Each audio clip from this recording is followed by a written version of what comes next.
السلام عليكم، ازيكم يا حبايبي؟ عاملين ايه؟ كل عام وانتم بخير. بصوا، نبدا ونقول اللهم صل وسلم وبارك على سيدنا محمد وعلى اله واصحابه اجمعين. متنسونيش في لايك واشتراكات كتير بقى في قناتي، وتفعلوا الجرس عشان يوصلكم مني كل جديد. ما تنسوش بالله عليكم اللايكات يا حبايبي، عشان اللايكات هي اللي بتوصل الفيديو لاعلى نسبه مشاهده. تمام. وقولوا لي بقى رايكم في صينيه البطاطس التحفه دي ايه. دي انا عملتها النهارده، لسه منزلاها هم على النار. بصوا عامله ازاي، بسم الله ما شاء الله، دايبه دوب فظيع.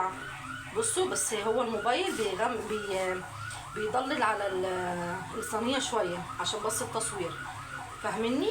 بصوا انا ليا تكات كده وحركات في صينيه البطاطس هيعجبكم جدا.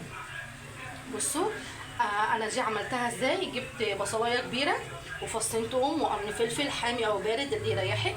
انا حطيت حامي عشان احنا بنحبها حداقه شويه، وطماطم، وضربتهم كلهم في الخلاط.